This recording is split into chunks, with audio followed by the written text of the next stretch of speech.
তরুণ তরুণী, ছাত্রছাত্রী, বয়স্ক বৃদ্ধ, পুরুষ মহিলা সবাইকে আমার সালাম জানাচ্ছি। আসসালামু আলাইকুম। বক্তব্যের শুরুতে আমি গভীর শ্রদ্ধা জানাচ্ছি জুলাই আগস্ট মাসে ফ্যাসিবাদের বিরুদ্ধে ছাত্র শ্রমিক জনতার অভ্যুত্থানে নিহত সকল শহীদের প্রতি। আমি আরও স্মরণ করছি তাদের যারা ফ্যাসিবাদী শক্তির প্রাণঘাতী অস্ত্রের সামনে হিমালয়ের মতো দাঁড়িয়ে অন্যায়ের প্রতিবাদ করে মৃত্যুকে আলিঙ্গন করেছে, আহত হয়েছে, পঙ্গুত্ব বরণ করেছে, হারিয়েছে তাদের চোখের দৃষ্টি। সেই সব বীরদের স্মরণ করছি যারা মিথ্যাচার, লুটপাট, স্বৈরতন্ত্রের বিরুদ্ধে এক দফা দাবি নিয়ে দাঁড়িয়েছিল। কৃতজ্ঞতা চিত্তে স্মরণ করছি আপনাদের ভাই বোনদের, আপনাদের সন্তানদের যারা এই বিপ্লবে অংশগ্রহণ করেছিল। প্রিয় দেশবাসী, আমি আগেও জানিয়েছি, আবারও জানাচ্ছি, গণ অভ্যুত্থানে সকল শহীদের পরিবারকে পুনর্বাসন করা হবে। সকল আহত শিক্ষার্থী, শ্রমিক জনতার চিকিৎসার সম্পূর্ণ ব্যয় সরকার বহন করবে। আহতদের দীর্ঘমেয়াদী এবং ব্যয়বহুল চিকিৎসা এবং শহীদদের পরিবারের দেখাশোনার জন্য স্বাস্থ্য মন্ত্রণালয়ের নেতৃত্বে একটি পূর্ণাঙ্গ তালিকা প্রস্তুত করা হয়েছে। এখন এই নতুন তথ্য পাওয়ার ভিত্তিতে এই তালিকা হালনাগাদ করা হতে থাকবে। গণ অভ্যুত্থানের শহীদদের স্মৃতি ধরে রাখতে সরকার তার যাত্রা লগ্নে জুলাই গণহত্যা স্মৃতি ফাউন্ডেশন নামে একটি ফাউন্ডেশন প্রতিষ্ঠার উদ্যোগ নেয়। এখন সেই ফাউন্ডেশন তৈরি হয়েছে। সকল শহীদ পরিবার এবং আহতদের সর্বোত্তম চিকিৎসা সহ তাদের পরিবারের সম্পূর্ণ দায়িত্ব এই ফাউন্ডেশন গ্রহণ করছে। এই ফাউন্ডেশনে দান করার জন্য দেশের সকল মানুষ এবং বিদেশে অবস্থানরত বাংলাদেশিদের আমরা আহ্বান জানাচ্ছি। গত মাসে কুমিল্লা, নোয়াখালী, সিলেট অঞ্চলে আকস্মিক বন্যা এসব এলাকার মানুষকে হতভম্ব করে দিয়েছে। এখানে বেশিরভাগ এলাকায় কোনোদিন বন্যা হয়নি। তারা বন্যা মোকাবেলা করে অভ্যস্ত নন। দেশপ্রেমিক সশস্ত্র বাহিনী তাৎক্ষণিকভাবে বন্যা আক্রান্ত সবাইকে রক্ষার জন্য এগিয়ে আসে। সেনা, নৌ এবং বিমান বাহিনী পরস্পরের সঙ্গে সমন্বয় করে একযোগে কাজে নেমে পড়ার ফলে মানুষের দুর্ভোগ কম হয়েছে। এর পরপরই এনজিও এবং সাধারণ মানুষ দেশের সকল অঞ্চল থেকে দলে দলে এগিয়ে এসছে। আমি বিশেষ করে দেশপ্রেমিক সেনাবাহিনীকে আবারও ধন্যবাদ জানাচ্ছি। দেশের সকল দুর্যোগকালে তারা সবসময় আন্তরিকভাবে এগিয়ে এসছে। বিশেষ করে বন্যা ও শান্তি শৃঙ্খলা রক্ষার কাজে তাদের সৈনিক এবং অফিসাররা দিনের পর দিন যেভাবে দায়িত্ব পালন করেছে তার কোনো তুলনা হয় না।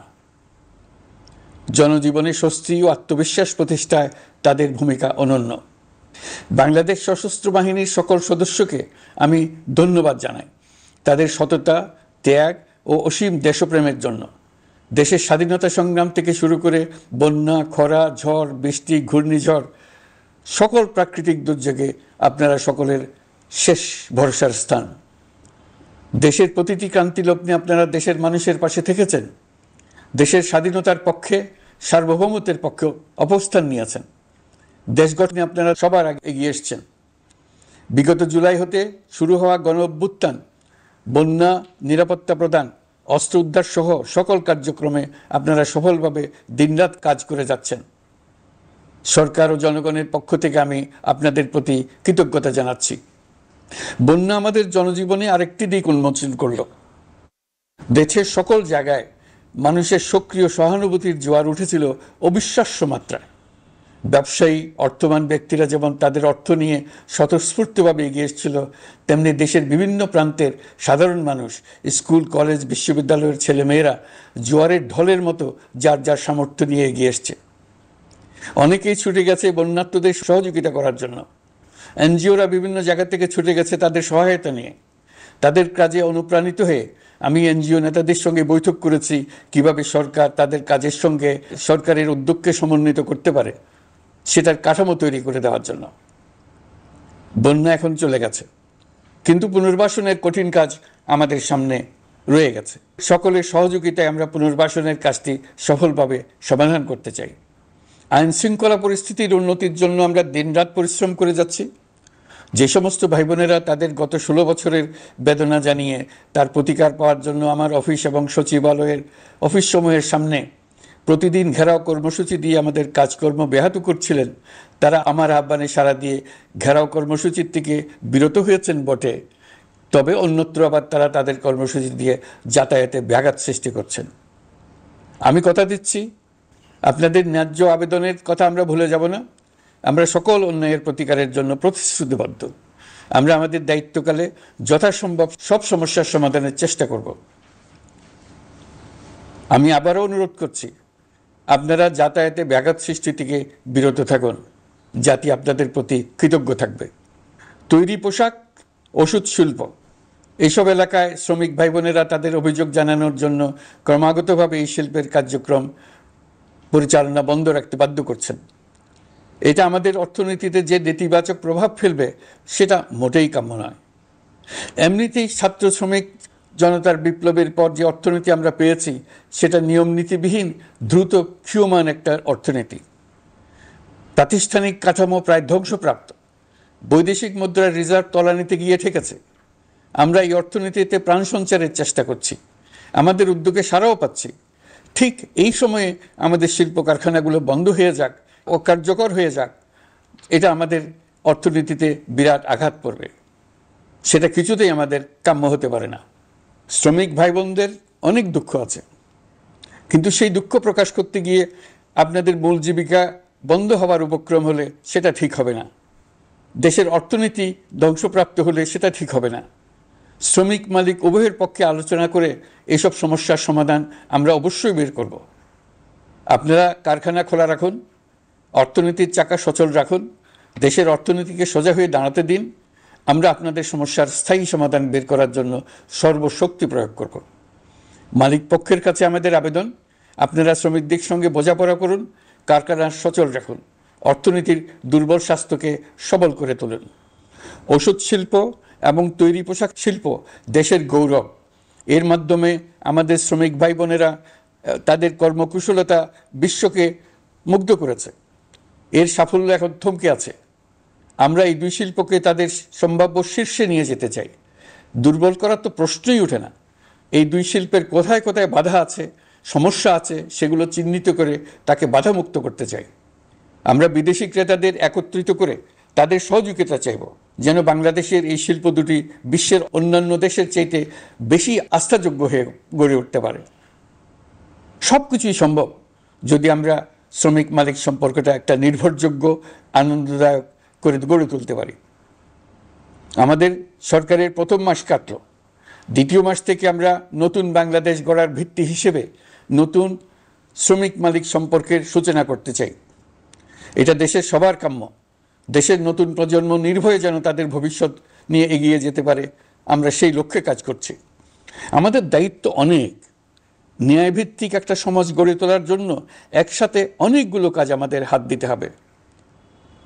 1 জুলাই থেকে 5 আগস্ট পর্যন্ত ছাত্র জনতার গণ আন্দোলনকে দমন করতে যেসব ফৌজদারি মামলা দায়ের করা হয়েছিল, এর মধ্যে হত্যা মামলা ছাড়া বাকি প্রায় সকল মামলা প্রত্যাহার করা হয়েছে। এইসব মামলায় গ্রেফতারকৃত সকলে মুক্তি পেয়েছেন। দায়িত্ব গ্রহণের শুরুতেই অন্তর্বর্তীকালীন সরকার বিচার বিভাগের বড় সংস্কারের কাজে হাত দিয়েছে। যোগ্যতম ব্যক্তিকে প্রধান বিচারপতি নিয়োগ দেওয়াতে মানুষের মনে নতুন আশার সঞ্চার হয়েছে। আপিল বিভাগের বিচারপতি নিয়োগ, অ্যাটর্নি জেনারেল নিয়োগ এবং অন্যান্য নিয়োগগুলি অতি গুরুত্বপূর্ণ নিয়োগ, যেগুলো সবকটাই সম্পন্ন হয়েছে। সন্ত্রাস দমন আইন ও ডিজিটাল সাইবার নিরাপত্তা আইনে দায়েরকৃত মিথ্যা হয়রানিমূলক মামলাগুলো প্রত্যাহার করা হচ্ছে।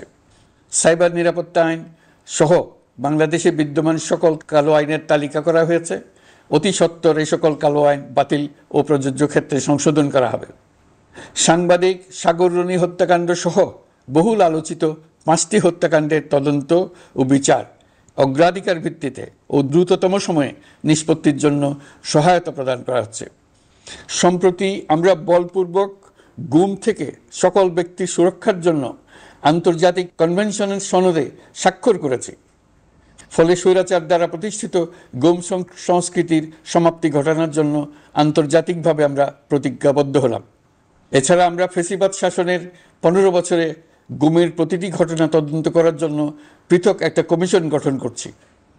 যেসব পরিবার তাদের নিখোঁজ পিতা, স্বামী, পুত্র এবং ভাইদের পাওয়ার জন্য বছরের পর বছর যন্ত্রণার সাথে অপেক্ষা করছেন, আমরা আপনাদের বেদনায় সমব্যথী। আয়নাঘরগুলো বন্ধ করে দেওয়া হয়েছে এবং সেই সাথে বের হয়ে আসছে ফ্যাসিস্ট হাসিনা সরকারের গুমের শিকার ভাই বোনদের কষ্ট ও যন্ত্রণা গাথা। আমাদের তরুণ প্রজন্মের ভবিষ্যৎ যেন উজ্জ্বল হয়, সেটা নিশ্চিত করতে শিক্ষা ব্যবস্থার দিকে আমাদের পূর্ণ নজর রয়েছে। ইতোমধ্যে প্রথম শ্রেণী থেকে দ্বাদশ শ্রেণী পর্যন্ত বর্তমানের ত্রুটিপূর্ণ শিক্ষাক্রম পরিবর্তন করা হয়েছে। বই সংশোধন ও পরিমার্জনের কাজ শেষ পর্যায়ে আছে। এই সংস্কারের কাজ অব্যাহত থাকবে। বিশ্ববিদ্যালয়সমূহের পদগুলো পূরণ করে শিক্ষা কার্যক্রম স্বাভাবিক করার কাজ দ্রুত গতিতে এগিয়ে চলেছে। বেসরকারি শিক্ষা প্রতিষ্ঠানগুলোর পরিচালনা বোর্ডে দখলদারিত্বের রাজনীতি বন্ধ করার ব্যবস্থাও নেওয়া হয়েছে। আপনারা নিশ্চয় লক্ষ্য করেছেন, আমাদের প্রথম মাসে দেশের প্রায় সকল বিশ্ববিদ্যালয়ের উপাচার্য এবং উপাচার্য মহোদয়গণ পদত্যাগ করেছেন। উচ্চশিক্ষার ক্ষেত্রে এটা বিরাট শূন্যতার সৃষ্টি করেছে। প্রথম মাসে আমরা ক্রমাগতভাবে প্রতিটি বিশ্ববিদ্যালয়ে সবার কাছে গ্রহণযোগ্য এমন উপাচার্য এবং উপাচার্য নিয়োগ দেওয়ার কাজ শুরু করেছে। এর ফলে সকল সরকারি এবং বেসরকারি বিশ্ববিদ্যালয়গুলোতে নতুন উদ্যমে কাজ শুরু করার পরিবেশ সৃষ্টি হয়েছে। সংবাদ মাধ্যম ও মত প্রকাশের পূর্ণ স্বাধীনতা ইতিমধ্যে নিশ্চিত করা হয়েছে। আমরা সবাইকে বলে দিয়েছি, আপনারা মন খুলে আমাদের সমালোচনা করুন, আমরা সবার মতামতের প্রতি শ্রদ্ধাশীল। মিডিয়া যাতে কোনো রকম বাধা বিপত্তি ছাড়া নির্বিঘ্নে তাদের কাজ করতে পারে, সেজন্য একটা মিডিয়া কমিশন গঠন করা সরকারের সক্রিয় বিবেচনাধীন। আরও যেসব কমিশন সরকার সহ অন্য সবাইকে জবাবদিহিতার আওতায় আনতে পারে, আমরা তাদের পুনর্গঠন ও সংস্কারের উদ্যোগ নিয়েছি, যাতে তারা আরও শক্তিশালী হয়, জনকল্যাণে কাজ করে। দায়িত্ব গ্রহণের পর বিভিন্ন দেশের সরকার প্রধান টেলিফোনে এবং শুভেচ্ছা বার্তা পাঠিয়ে আমাকে অভিনন্দন জানিয়েছেন। বিভিন্ন দেশের রাষ্ট্রদূত এবং হাই কমিশনার বৃন্দ আমার সাথে সাক্ষাৎ করে দ্বিপাক্ষিক সহযোগিতা বৃদ্ধির আশ্বাস দিয়েছেন। আমার অনুরোধে সংযুক্ত আরব আমিরাতের 57 জন বাংলাদেশি যারা ফেসিবাদ বিরোধী বিক্ষোভে অংশগ্রহণ করা বিভিন্ন মেয়াদে কারাদণ্ডে দণ্ডিত হয়েছিলেন, তাদের সাধারণ ক্ষমা ঘোষণা করেছেন সে দেশের সরকার। ইতিমধ্যে তাদের কয়েকজন দেশে ফিরে এসেছেন। এই ক্ষমা প্রদর্শন ছিল অতি বিরল একটি ঘটনা। এই জন্য আমি সংযুক্ত আরব আমিরাতের রাষ্ট্রপতি শেখ মোহাম্মদ বিন জায়েদ আল নাহিয়ানকে ধন্যবাদ ও কৃতজ্ঞতা জানিয়েছি আপনাদের সবার পক্ষ থেকে।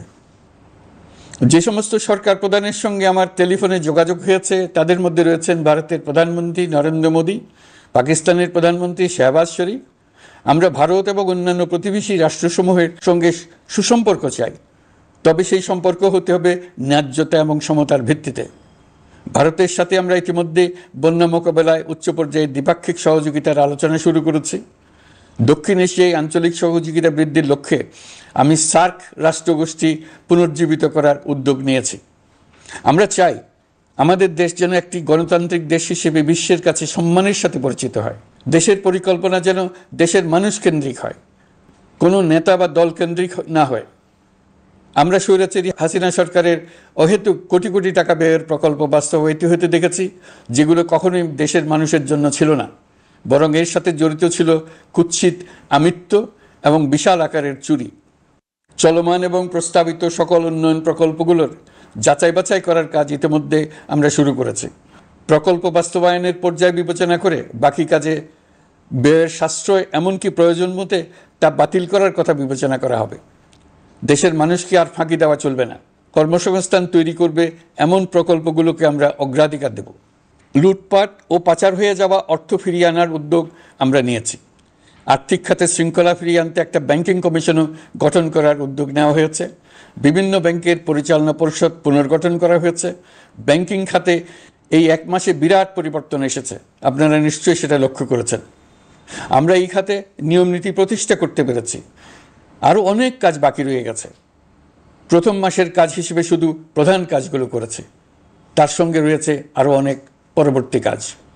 ফেসিবাদী সরকার লুটপাট করার জন্য নতুন করে 60,000 কোটি টাকা ছাপিয়ে বাজারে ছাড়ার কারণে মুদ্রাস্ফীতির শিকার হয়েছে দেশের মানুষ।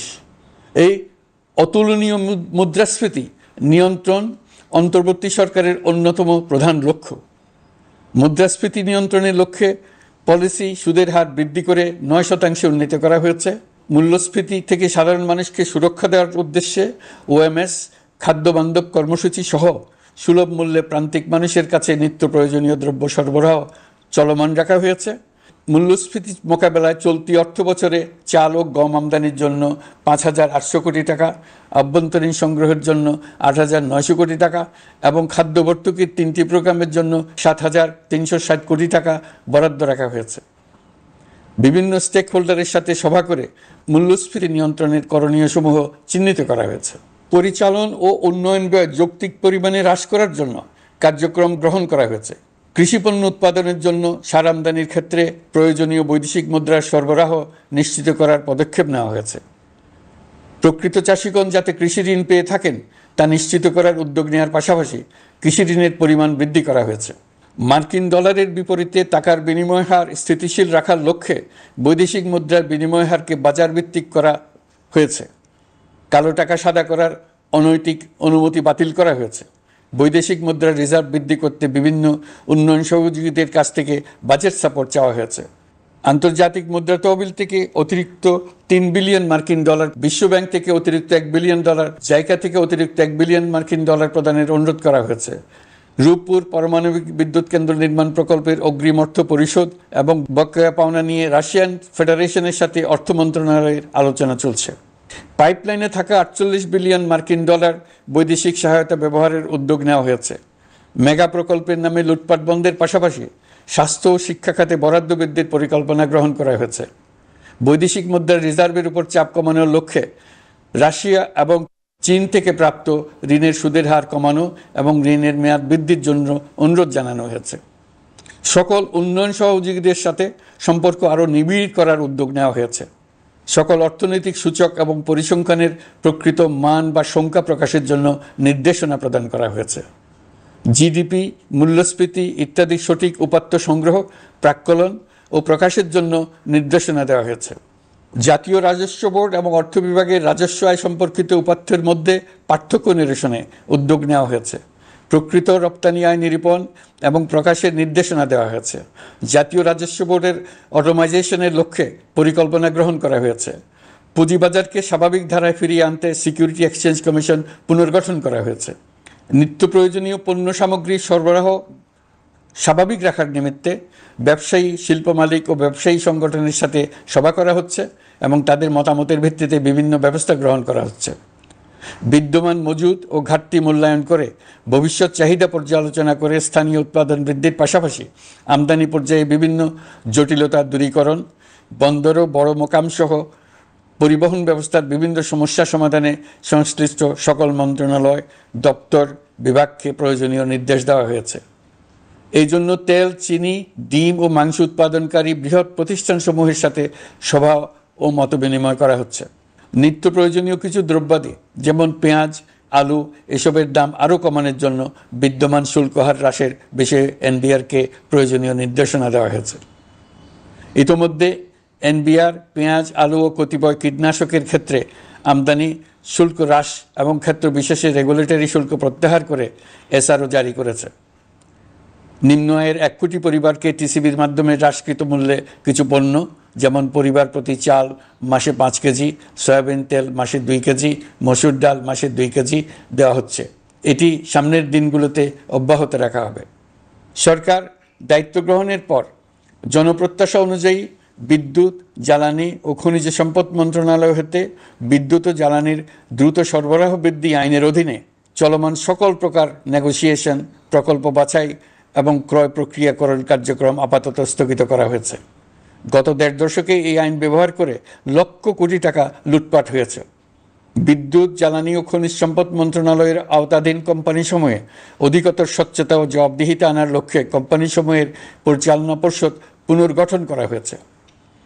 প্রকৌশল, ভূতত্ত্ব এবং খনিজ হিসাব বিষয়ে অধ্যয়ন করেছে এমন ছাত্র প্রতিনিধি অন্তর্ভুক্ত করার জন্য উদ্যোগ গ্রহণ করা হয়েছে। এই খাতে অধিকতর সক্ষমতা, গতিশীলতা এবং জবাবদিহিতা নিশ্চিত করার লক্ষ্যে বিশেষজ্ঞগণের সমন্বয়ে একটি কমিটি গঠন করা হয়েছে। জ্বালানি তেলের মূল্য জনপ্রত্যাশা অনুযায়ী সহনশীল রাখতে অকটেন ও পেট্রোলের দাম 6 টাকা, ডিজেল ও কেরোসিনের দাম 1 টাকা 25 পয়সা কমানো হয়েছে। 37 দিন বন্ধ থাকার পর গত 25 আগস্ট হতে মিরপুর 10 ও কাজীপাড়া স্টেশন ছাড়া বাকি সব স্টেশনে মেট্রো রেল পুনরায় চালু করা হয়েছে। ভুয়া মুক্তিযোদ্ধাদের চিহ্নিত করার লক্ষ্যে বিশেষ করে মুক্তিযুদ্ধের সময় যাদের বয়স 12.5 বছরের কম ছিল তাদের মুক্তিযুদ্ধ তালিকা হতে বাতিলের জন্য সুপ্রিম কোর্টে লিভ টু আপিলের পদক্ষেপ গ্রহণ করা হয়েছে। মুক্তিযোদ্ধা কল্যাণ ট্রাস্টের আওতাধীন বেদখলকৃত স্থাবর সম্পত্তি উদ্ধারে প্রয়োজনীয় ব্যবস্থা গ্রহণ করা হয়েছে। গৃহায়ন ও গণপূর্ত মন্ত্রণালয় কর্তৃক গৃহীত বরিশাল, রংপুর, ময়মনসিংহ উন্নয়ন কর্তৃপক্ষ আইন এর খসড়া তৈরির কার্যক্রম নেওয়া হয়েছে। পূর্বাচল নতুন শহর প্রকল্প, ঢাকার আশেপাশে স্যাটেলাইট সিটি নির্মাণের রোডম্যাপ চূড়ান্তকরণের উদ্যোগ নেওয়া হয়েছে। বিধি বহির্ভূত প্রদত্ত প্লট ও ফ্ল্যাটের বরাদ্দ বাতিলের উদ্যোগ নেওয়া হয়েছে। প্রিয় দেশবাসী, আপনাদের আমাদের সন্তানদের জন্য একটি গণতান্ত্রিক বাংলাদেশের রূপরেখা তৈরি করতে আমরা দৃঢ় প্রতিজ্ঞ।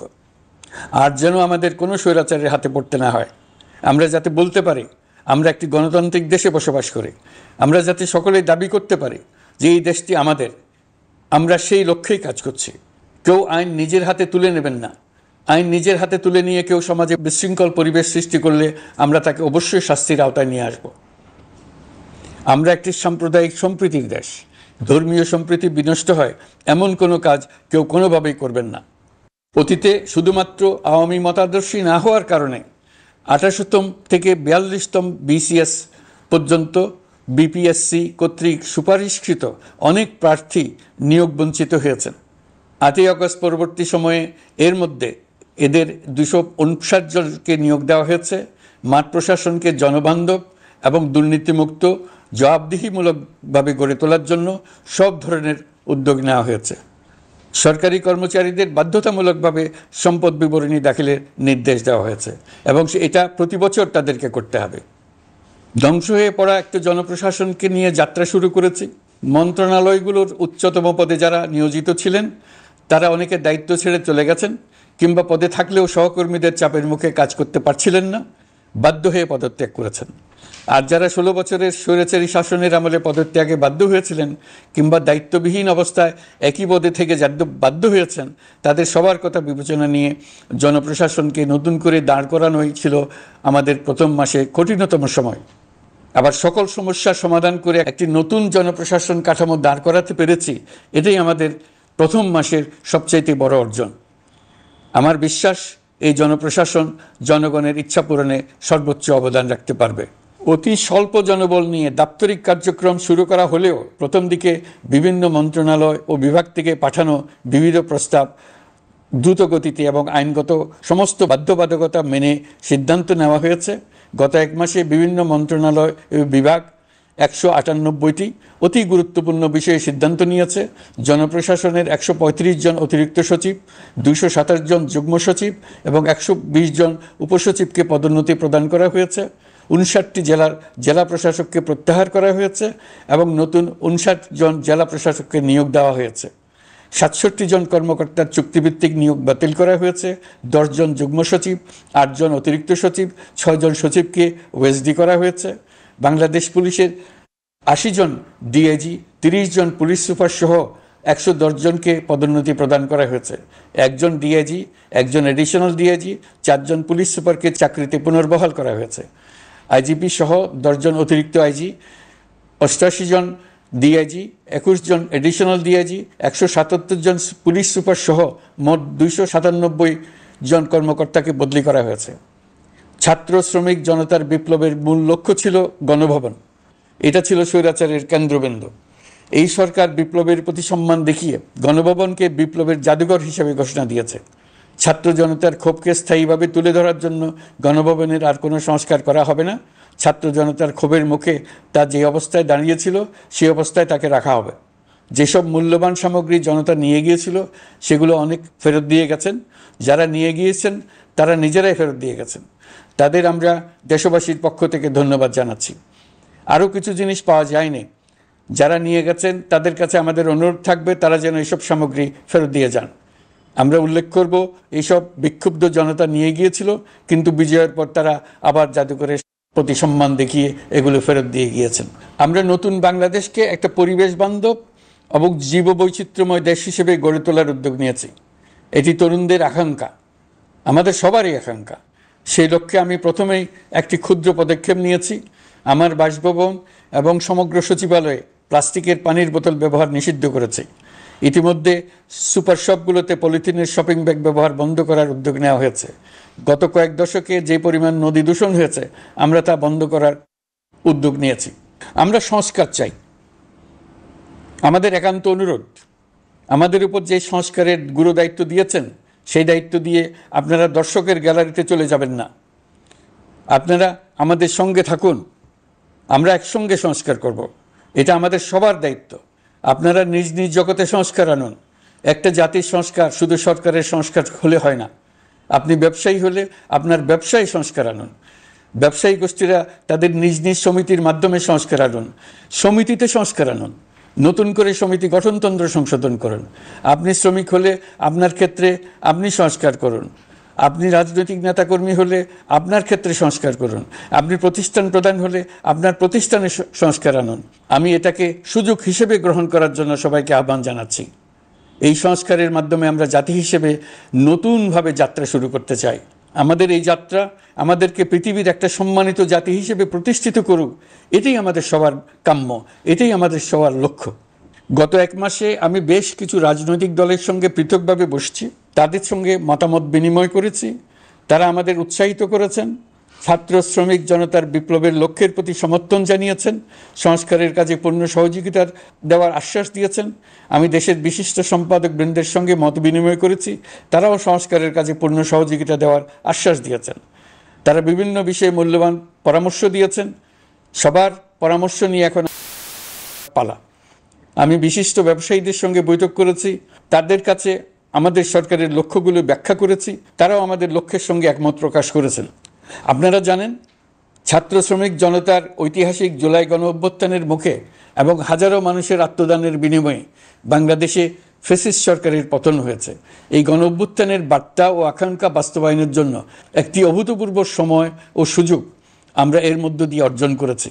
এর বাস্তবায়ন তথা বাংলাদেশের ফ্যাসিজম বা স্বৈরতান্ত্রিক শাসন পুনরাবৃত্তির আশঙ্কা রোধ এবং জনমালিকানা ভিত্তিক কল্যাণমুখী জনস্বার্থে নিবেদিত একটি রাষ্ট্র ব্যবস্থা প্রবর্তনের লক্ষ্যে কিছু জাতীয় ভিত্তিক সংস্কার সম্পন্ন করা জরুরি হয়ে পড়েছে। উক্ত সংস্কার ভাবনার অন্যতম কেন্দ্রবিন্দু হচ্ছে সুষ্ঠু নির্বাচন ব্যবস্থা, সুশাসন প্রতিষ্ঠা করা। আমরা যেহেতু জনগণের ভোটাধিকার ও জনগণের মালিকানায় বিশ্বাস করি, সেহেতু নির্বাচন ব্যবস্থার উন্নয়নে আমাদের সংস্কার ভাবনায় গুরুত্ব পেয়েছে অধিক। আমরা মনে করি নির্বাচনের নামে সংখ্যাগরিষ্ঠতার একাধিপত্য ও দুঃশাসন মানুষের উপর চাপিয়ে দেওয়া বা এর মাধ্যমে এক ব্যক্তি বা এক পরিবার বা কোনো গোষ্ঠীর কাছে সকল ক্ষমতা কক্ষীভূত করে রাখার কোনো ক্রমেই গ্রহণযোগ্য নয়। এসব আশঙ্কা রোধ করার জন্য নির্বাচনের সাথে সম্পর্কিত নির্বাচন কমিশন সহ অন্যান্য প্রতিষ্ঠানগুলোর সংস্কারের কথা আমরা ভাবছি। নির্বাচন ব্যবস্থার সাথে সম্পর্কিত প্রতিষ্ঠান হিসেবে পুলিশ প্রশাসন, জনপ্রশাসন, বিচার প্রশাসন, দুর্নীতি দমন কমিশন এই 4টি প্রতিষ্ঠানের সংস্কার করা সুষ্ঠু ও অবাধ নির্বাচনের জন্য অপরিহার্য। এসব প্রতিষ্ঠানের সংস্কার জনমালিকানা ভিত্তিক, জবাবদিহিমূলক এবং কল্যাণমূলক রাষ্ট্র ব্যবস্থা প্রতিষ্ঠায় অবদান রাখবে বলে আমি বিশ্বাস করি। এর পাশাপাশি সমাজের সকল স্তরের মানুষের প্রতিনিধিত্ব ও স্বার্থ নিশ্চিত করার জন্য এবং জুলাই গণ অভ্যুত্থানের বার্তাকে প্রতিফলিত করার জন্য সাংবিধানিক সংস্কারের প্রয়োজন আমরা অনুভব করছি। এসব বিষয়ে সংস্কার করার প্রাথমিক পদক্ষেপ হিসেবে আমরা প্রাথমিকভাবে 6টি কমিশন গঠন করার সিদ্ধান্ত নিয়েছি। এসব কমিশনের কাজ পরিচালনার জন্য বিষয়ভিত্তিক অভিজ্ঞতা বিবেচনা করে 6 জন বিশিষ্ট নাগরিকের নেতৃত্বে এই কমিশনগুলো পরিচালনা করার দায়িত্ব দিয়েছি। এরপর আরও বিভিন্ন বিষয়ে কমিশন গঠন করার প্রক্রিয়া আমরা অব্যাহত রাখব। নির্বাচন ব্যবস্থা সংস্কার কমিশনের প্রধান হিসেবে দায়িত্ব পালন করবেন ডক্টর বদিউল আলম মজুমদার। পুলিশ প্রশাসন সংস্কার কমিশনের প্রধান হিসেবে কাজ করবেন জনাব সরফরাজ চৌধুরী। বিচার বিভাগ সংস্কার কমিশনের প্রধান হিসেবে দায়িত্ব পালন করবেন বিচারপতি শাহ আবু নাঈম মুমিনুর রহমান। দুর্নীতি দমন সংস্কার কমিশনের প্রধান হিসেবে দায়িত্ব পালন করবেন ডক্টর ইফতেখারুজ্জামান। জনপ্রশাসন সংস্কার কমিশনের প্রধান হিসেবে দায়িত্ব পালন করবেন জনাব আব্দুল মুহিত চৌধুরী। সংবিধান সংস্কার কমিশনের প্রধান হিসেবে দায়িত্ব পালন করবেন ডক্টর শাহদিন মালিক। এসব কমিশনের অন্য সদস্যদের নাম কমিশন প্রধানদের সাথে আলোচনা করে ঠিক করা হবে। কমিশনগুলোর আলোচনা ও পরামর্শ সভায় উপদেষ্টা পরিষদের সদস্য, ছাত্র, শ্রমিক জনতা আন্দোলনের প্রতিনিধি, নাগরিক সমাজ ও রাজনৈতিক দলের প্রতিনিধিরা উপস্থিত থাকবেন। পূর্ণাঙ্গভাবে গঠিত হওয়ার পর কমিশন আনুষ্ঠানিকভাবে তাদের কাজ আগামী 1 অক্টোবর থেকে শুরু করতে পারবে বলে আমি আশা করছি, এবং এটি পরবর্তী 3 মাসের মধ্যে সম্পন্ন হবে বলে আমরা ধারণা করছি। কমিশনের রিপোর্টের ভিত্তিতে সরকার পরবর্তী পর্যায়ে প্রধান রাজনৈতিক দলগুলোর সাথে পরামর্শ সভার আয়োজন করবে। চূড়ান্ত পর্যায়ে ছাত্র সমাজ, নাগরিক সমাজ, রাজনৈতিক দলের প্রতিনিধি, সরকারের প্রতিনিধি নিয়ে ব্যাপক ভিত্তিক 3 থেকে 7 দিন ব্যাপী একটি পরামর্শ সভার ভিত্তিতে সংস্কার ভাবনার রূপরেখা চূড়ান্ত করা হবে। এতে এই রূপরেখা কীভাবে বাস্তবায়ন হবে তার একটি ধারণাও দেওয়া হবে। এই আয়োজন জুলাই গণঅভ্যুত্থানের বার্তা বাস্তবায়ন ও রাষ্ট্র পুনর্নির্মাণ তাগিদের ঐক্যবন্ধনে গোটা জাতিকে শক্তিশালী ও আশাবাদী করে তুলবে বলে আমাদের বিশ্বাস। প্রিয় দেশবাসী, আমাদের সামনে অনেক কাজ। সবাই মিলে একই লক্ষ্যে আমরা অগ্রসর হতে চাই। আমাদের মধ্যে, বিশেষ করে আমাদের নতুন প্রজন্মের মধ্যে যে সুপ্ত প্রতিভা লুকিয়ে আছে, সেটা যেন বিনা বাধায় রাষ্ট্রের এবং সমাজের সহযোগিতায় প্রকাশ করতে পারি, সেই সুযোগের কাঠামো তৈরি করতে চাই। সকলে মিলে আমাদের পরিবারের প্রতিটি সদস্যকে, সে ঝাড়ুদার হোক, ছাত্র হোক, শিক্ষক হোক, যে কোনো ধর্মের হোক, সবার সমান অধিকার নিশ্চিত করতে চাই। এই হলো আমাদের সংস্কারের মূল লক্ষ্য। আসুন ছাত্র শ্রমিক জনতার এই বিপ্লবের লক্ষ্যকে আমরা দ্রুত বাস্তবায়ন করি। আমাদের প্রথম মাসে আমরা যেই গতিতে, যে উদ্যম নিয়ে কাজ এগিয়ে নিয়ে যাওয়ার কথা চিন্তা করেছিলাম, সেটা হয়তো করতে পারিনি বাস্তব অবস্থার পরিপ্রেক্ষিতে। দেশের আইনশৃঙ্খলা পরিস্থিতি স্বাভাবিক রাখা গেলে আশা করি আমরা আমাদের গতি অনেক বাড়াতে পারব। এই জন্য দেশের সকল মানুষের কাছে, শিক্ষক, ছাত্রছাত্রী, কৃষক, শ্রমিক, পেশাজীবী, বড় ব্যবসায়ী, ক্ষুদ্র ব্যবসায়ী, দিনমজুর, গৃহিণী, সকলের সহযোগিতা চেয়েছি। আমাদের কাজ বড় কঠিন, কিন্তু জাতি হিসেবে এবার ব্যর্থ হওয়ার কোনো অবকাশ আমাদের নেই। আমাদেরকে সফল হতেই হবে। এই সাফল্য আপনাদের কারণেই আসবে, আপনার সহযোগিতার কারণেই আসবে। আমাদের কাজ হবে আপনার আমার স্বপ্নকে বাস্তবে রূপায়িত করা। এখন আমরা আমাদের 2য় মাস শুরু করছি। আমাদের 2য় মাসে যেন আপনাদের মনে দৃঢ় আস্থা সৃষ্টি করতে পারি, সেই চেষ্টা করে যাব। ধৈর্য ধরুন, এই কথাটি আমি মোটেই আপনাদের বলবো না। আমরা সবাই অধৈর্য হয়ে পড়েছি। এত সব কাজ কখন যে শেষ হবে এটা চিন্তা করে আমরা অধৈর্য হব, কেন হব না?